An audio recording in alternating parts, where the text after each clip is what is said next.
Okay, what if I told you there's an ancient toolkit, a kind of mental operating system for building a truly unbreakable mind? Well, that's exactly what we're diving into today. The incredibly powerful philosophy of Stoicism. Think about it for a second. We live in an age of just unbelievable comfort, right? Food on demand, news in a swipe, anything we want at our fingertips. So why are so many of us feeling more restless, more anxious, more exhausted than ever before? It's a huge question, and honestly, it's why this ancient wisdom is so incredibly relevant right now. You know, the original Stoics were dealing with some heavy stuff. We're talking plagues, wars, being exiled from their homes, and yet they wrote with this incredible sense of calm about freedom and peace of mind. Now, our challenges today, they look a little different, sure. It's more about notifications than invasions, but that deep, underlying need for internal strength, for a solid mental foundation, that has not changed one bit. Right, so if our modern world feels like a constant battle, what's our defense? Well, the Stoics developed exactly that, a kind of mind armor, an operating system for your brain that's designed to handle chaos. And that's what we're going to unpack right now. And let's be clear, this is not some dusty, abstract philosophy. You really should think of Stoicism as a practical, actionable toolkit. I mean, it was designed from the ground up for the real world, not for stuffy academic debates. It's all about building what we now call psychological resilience. And what's just incredible is who actually practiced Stoicism. I mean, check this out. It was founded by a merchant, Zeno. Later on, it was adopted by a super powerful statesman, Seneca, a former slave named Epictetus, and even the Roman emperor himself, Marcus Aurelius. Think about that range. If a philosophy can work for people in such wildly different situations, you just know it's onto something truly universal. Okay, so how does this actually work in practice? Let's get down to it. We can really boil the core of Stoicism down to 3 powerful laws. Think of them as the pillars for forging that unbreakable mind we've been talking about. All right, here we go. Law number 1. This is it. This is the absolute cornerstone of the entire philosophy. If you get nothing else, get this. The first and most fundamental law is master what you can control. Seriously, everything else flows from this one single powerful idea. Epictetus, the guy who went from being a slave to a legendary teacher, he just put it so perfectly. He said, look, this isn't about pretending bad things don't happen. Of course they do. It's about recognizing where your true power lies. It's not in changing the event itself, but in mastering your response to it. So the whole game is making this distinction and being absolutely ruthless about it. The weather, the traffic jam you're stuck in, what someone else thinks of you, all of it is completely outside your control. Wasting even an ounce of energy there is just a recipe for frustration. But your judgments, your effort, how you choose to react, that is your kingdom. That is the one area where you are the sovereign ruler, and that's where your focus should always, always be. Okay, we have to clear something up, because this is a huge misconception about Stoicism. This is not about becoming some unfeeling robot. Not at all. It's about being an emotional adult.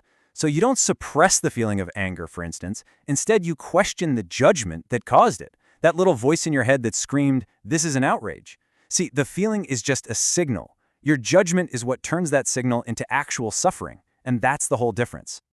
All right, so mastering your response in the moment is one thing. But what about preparing for whatever life's going to throw at you next?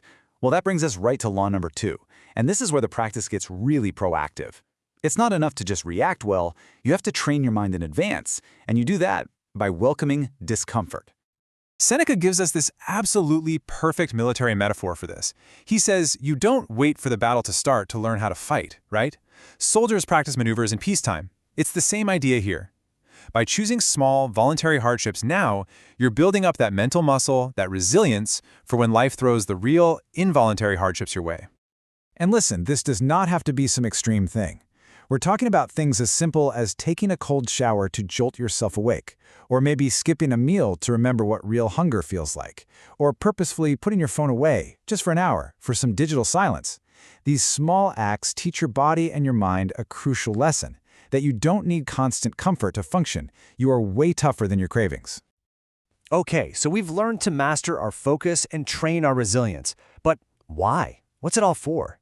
That brings us to the third and final law, which is really the North Star of the whole philosophy. Act with virtue. The Stoics had this cool Latin term for it, summum bonum, which basically means the highest good. And for them, the highest good wasn't what you might think. It wasn't wealth or fame or even pleasure. The ultimate goal, the one thing that makes a life truly well lived, was virtue. It's all about your character. And they didn't just leave virtue as some vague idea. They broke it down into 4 key components. You've got wisdom, knowing the right thing to do; courage, actually doing it, especially when it's hard; justice, doing the right thing for others, for the common good; and finally, temperance, or self-control, making sure your own desires don't get in the way. These 4 things, they're the guide for every single action. You know, Marcus Aurelius said that justice was the crowning glory, the most important of all the virtues. And why is that? It's because justice ensures that all our personal strength actually serves a greater purpose. See, Stoicism isn't just about selfishly protecting your own peace of mind. It's about using that inner strength to be a good partner, a good parent, a good neighbor, a good human being. So when you start to put these 3 laws together, mastering what you can control, training with a little discomfort, and always aiming to act with virtue, you start to build something really, really powerful. Marcus Aurelius had this absolutely beautiful metaphor for what you're building. He called it the inner citadel. Just picture that, a fortress inside your mind, a place of total calm and strength that no matter what's going on outside, external events simply cannot breach. And that is the ultimate goal. These 3 laws we've talked about, they're not just abstract ideas. They are the tools. They're the architectural plans, the bricks and the mortar you need to build your very own inner citadel. This is how you create a source of strength inside yourself that no amount of external chaos can ever touch. So I want to leave you with this one question to think about. The next time something goes wrong today, you get stuck in traffic, you get a frustrating email, whatever it is, try not to see it as just a nuisance. Instead, see it as the gym. It's a workout for your mind. So what is one small obstacle you're going to face today that you can reframe as an opportunity to practice, an opportunity to build your strength?